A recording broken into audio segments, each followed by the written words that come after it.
అనేక విషయాలపై చర్చ జరిగింది. ముఖ్యంగా బడ్జెట్ విషయానికి వస్తే తలా తోక లేని ప్రశ్నలన్నీ కూడా వైసీపీ గౌరవ సభ్యులందరూ కూడా మాట్లాడటం జరిగింది. మేము కూడా అక్కడ తగిన విధంగానే మేము అదేవిధంగా మంత్రివర్యులందరూ వచ్చి కూడా సమాధానం చెప్పడం జరిగింది. అన్నిటికన్నా ముఖ్యం ఒక విషయం మీకు చెప్పాలి. ఈరోజు నన్ను చీఫ్ విప్గా ఎంపిక చేసినందుకు నారా చంద్రబాబు నాయుడు గారికి, నారా లోకేష్ గారికి ప్రత్యేకంగా నా కృతజ్ఞతలు తెలియజేస్తా ఉన్నాను. తప్పకుండా వారి యొక్క నమ్మకాన్ని వమ్ము చెయ్యకుండా, ఒక్క రిమార్క్ కూడా రాకుండా నా వంతు నేను కృషి చేస్తాను అని చెప్పి ఈ సందర్భంగా తెలియజేస్తా ఉన్నాను.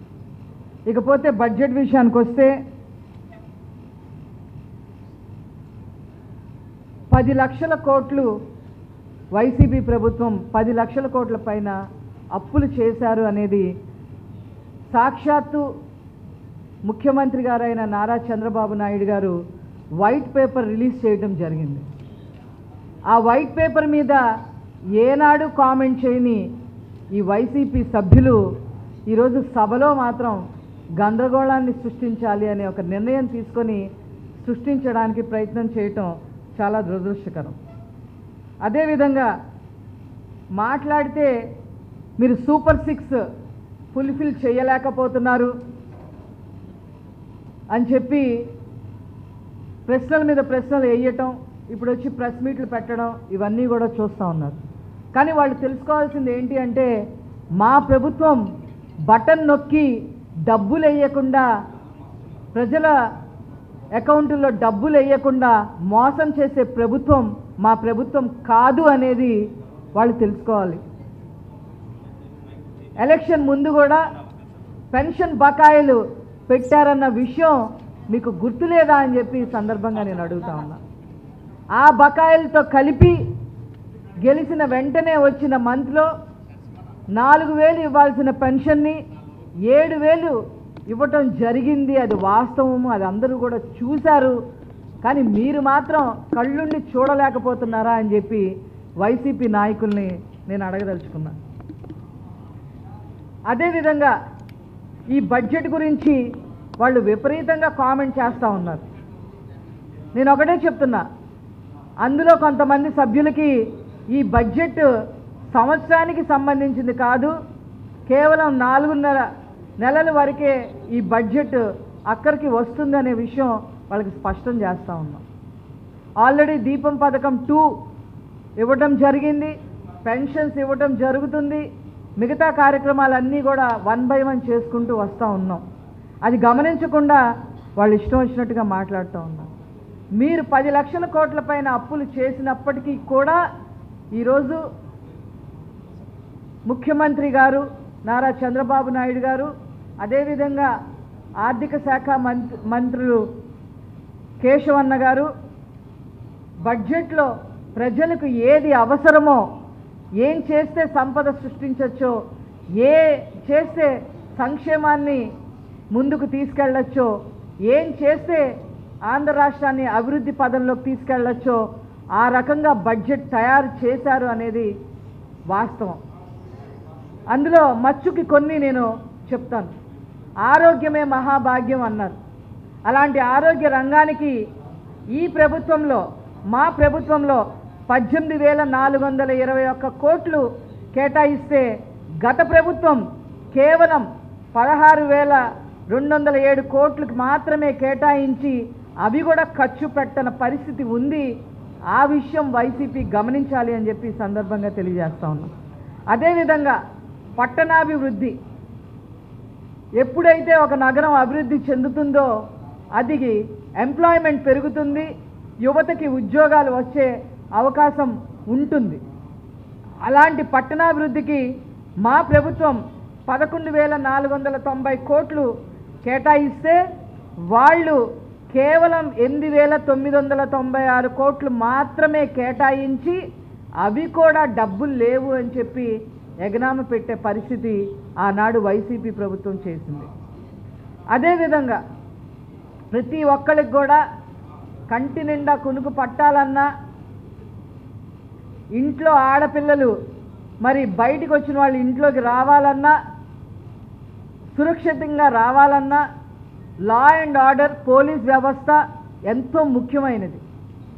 అలాంటి పోలీసు వ్యవస్థను కూడా నిర్వీర్యం చేసింది గత ప్రభుత్వం. మా ప్రభుత్వంలో పోలీస్ శాఖకి 8,495 కోట్లు కేటాయిస్తే వాళ్ళు కేవలం 7,630 కోట్లు మాత్రమే కేటాయించి పోలీసుల్ని వైసీపీ కార్యకర్తలుగా వాడుకొని వదిలేశారు అనే విషయం అందరికీ కూడా తెలుసు. ఇంక్లూడింగ్ ఇంటెలిజెన్స్ డిపార్ట్మెంట్ ఏ రకంగా వ్యక్తిగతంగా కక్షలు కట్టి ఏ రకంగా వైసీపీ కార్యకర్తలాగా వాళ్ళ పని వాళ్ళు చేయించుకోనికుండా పోలీస్ శాఖను కూడా వీళ్ళు డిక్టేట్ చేసిన పరిస్థితికి వచ్చారు. ఆనాడు కనీసం హోమ్ మినిస్టర్ గారు ఒక్కసారి కూడా బయటికి వచ్చిన పరిస్థితి లేదు. ఈనాడు మా హోంమంత్రి గారు ఎక్కడ ఏది జరిగినా కూడా నేనున్నాను అని చెప్పి అక్కడ ప్రత్యక్షమయ్యి అక్కడున్న పరిస్థితుల్ని ముఖ్యమంత్రి గారికి వివరించి తగిన సహాయ సహకారాలు అందించడమే కాకుండా పోలీస్ వ్యవస్థను అందరినీ కూడా అలర్ట్ చేస్తూ ముందుకెళ్తా ఉన్నారు. ఆ విషయం కూడా గమనించకుండా ఈరోజు మా హోంమంత్రి గారిని కూడా ఇష్టం వచ్చినట్టు మాట్లాడటం అనేది చాలా దారుణమైన విషయం అని చెప్పి ఈ సందర్భంగా తెలియజేస్తా ఉన్నాం. అదేవిధంగా ఇంతకుముందు జగన్మోహన్ రెడ్డి గారు ఎక్కడికి వచ్చినా నా ఎస్సీలు, నా ఎస్టీలు, నా మైనారిటీలు, నా బీసీలు అని మాట్లాడటం మొదలుపెట్టేవాళ్ళు. స్పీచ్ మీరు ఎంత కేటాయించారు? ఎస్సీ, ఎస్టీ, బీసీ, మైనారిటీ సంక్షేమాలకి కేవలం 51,292 కోట్లు మాత్రమే మీరు కేటాయించడం జరిగింది.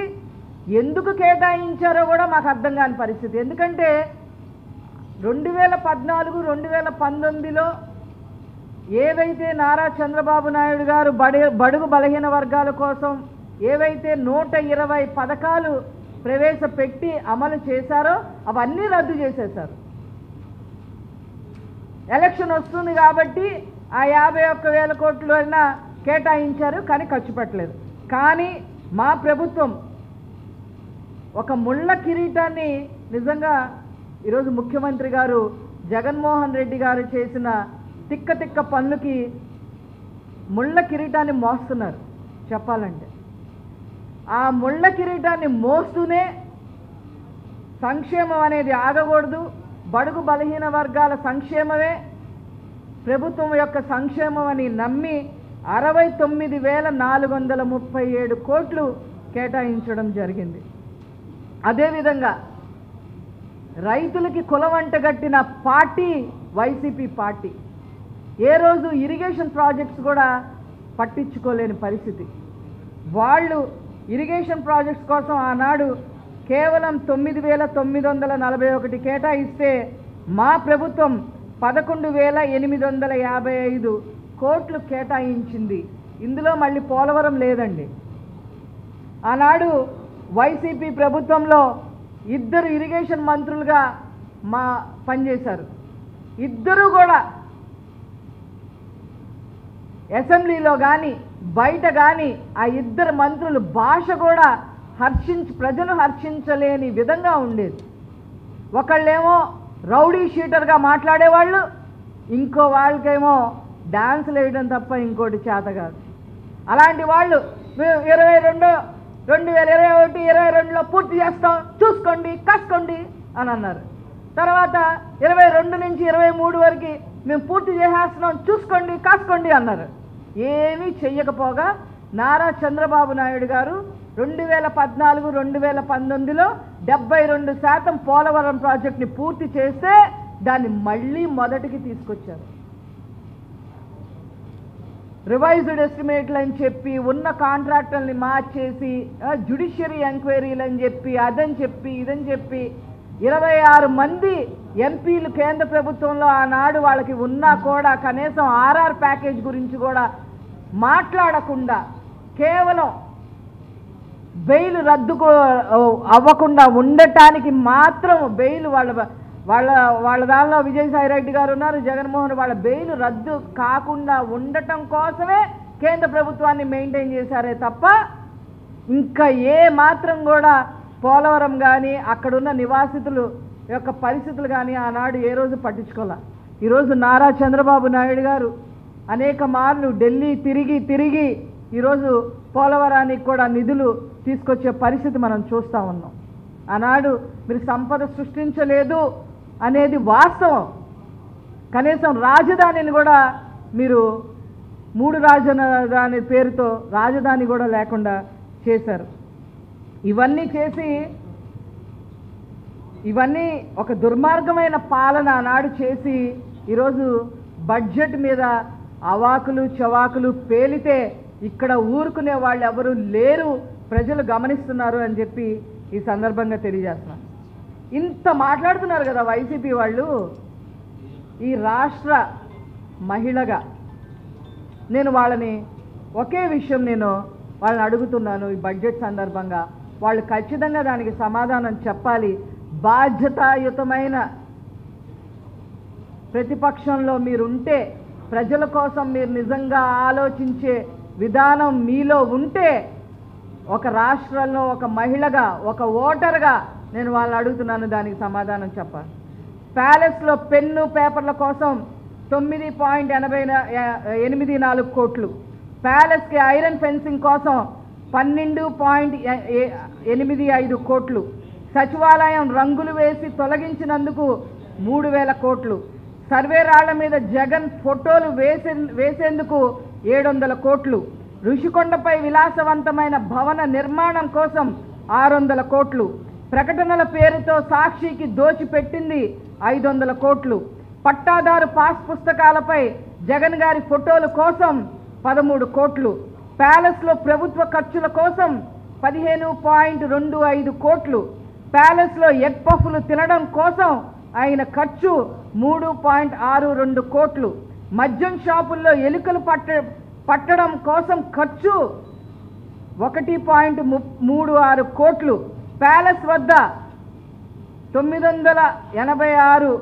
మంది సెక్యూరిటీకి ఖర్చు 1000 కోట్లు, ప్యాలెస్ ప్రహరీకి అయిన ఖర్చు 10 కోట్లు, ప్యాలెస్ ముందు తాడేపల్లి ప్యాలెస్ అండి నేను చెప్పేది, ప్యాలెస్ ముందు రోడ్డు నిర్మాణం కోసం అయిన ఖర్చు 5 కోట్లు, జగన్ గారి ఫ్యామిలీ పర్సనల్ టూర్ ఖర్చులు 22.52 లక్షలు, ప్యాలెస్లో తాత్కాలిక పనుల ఖర్చు 22.50 లక్షల ఖర్చు, మొత్తం 5,871.37 కోట్లు మీరు దుబారా చేశారు. వీటికి సమాధానం చెప్పండి. మీరు ఎవరిచ్చారు మీకు ఈ హక్కు?